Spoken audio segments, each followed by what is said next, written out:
Good morning, YouTube. Ian here, and I'm bringing you a video for your Paperboy collaboration channel.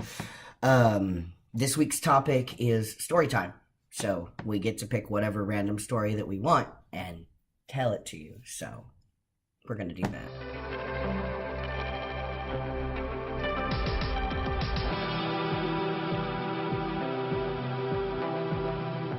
First off, excuse my voice and the congestion, and I'm still trying to get over the Nationals plague. It's not a thing that anybody enjoys, but practically everybody gets it, so that's why I sound a little weird. Hopefully it makes me sound super butch and masculine, like, the deep voice. So, my story that I wanted to tell you guys is kind of a fun one, actually. It's the story of my beard. So, when I was still living as a woman, I had this one little patch of hair that would grow right here. Just little patch. It was thin. It was just some hair that would grow right there. And if I let it go, it'd get like super long. But when I was still living as a woman, I would like shave it and pluck it and anything I could do to get rid of that shit. And it was super annoying, right? So I finally like came out and started my transition and everything. And I'm like, fuck yeah, I've already got a good start on the beard. So that hair right there grew faster than any other hair anywhere else. So you can imagine like it started to get thicker and a lot more visible and everything. So I was so proud of this that I went around for almost a solid year with just a patch of beard right here. Now, at the time, I thought I was hot shit. I'm like, oh my god, I've got a beard, this and that. Didn't stop people from misgendering me. I mean, obviously, a lot of other things were changing, but they were changing in pace, like what's expected and what's natural. And, I mean, looking back on pictures of myself, like, I was so proud of that. It was amazing. And I laugh at myself, but please, if you are new in your transition or haven't started your medical transition yet, and you have facial hair of any type that makes you happy and proud, please, please, please keep that, live for that. Like, whatever makes you happy and feel more comfortable in your body, like it's everything.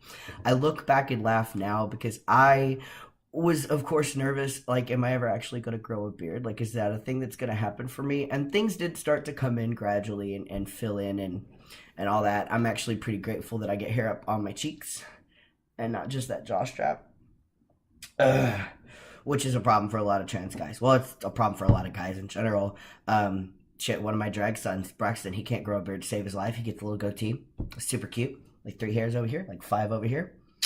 He tells me all the time he's jealous of my beard. So if you're watching this, Braxton, every time you say that to me, it makes me feel happy. Excuse me. And you guys actually get to see the inside of my house for once, because I'm not outside trying to smoke all the time with the plague going on. So yeah, welcome to my house. It's kind of a mess right now. My dog's blankets everywhere. He's obsessed with them. So, but yeah, that's the story of my beard, and how I just had I had the most amazing time with that little patch of facial hair for a long time. My sister Nikki, she was so kind. She never once said anything about it that was negative. She would tell me all the time, oh yeah, it's getting thicker. Oh yeah, it's really coming in. Like, she would compliment my little patch of beard just right here. So that's one of the things that I look back on fondly, because I know that a lot of stories when you're transgender are not always like in a positive light, and they're not always like the best stories to share because they're hard for us to deal with and come to terms with and all that. So I wanted to share something fun and lighthearted, and hopefully you guys will get a laugh at this video, especially if you knew me when I first started transitioning. Like, please laugh at me. You're allowed to laugh at me because, let's be real, I'm a sexy motherfucker now, right? Even with my nose running and I can't breathe properly or anything like that. So anyways, that's my story. If you are interested in becoming a paperboy, check out in the description box below, and it'll give you instructions on how to do that. Excuse me.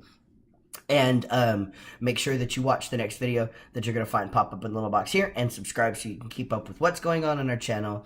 Thank you guys, as always, for watching, and I will see you next week.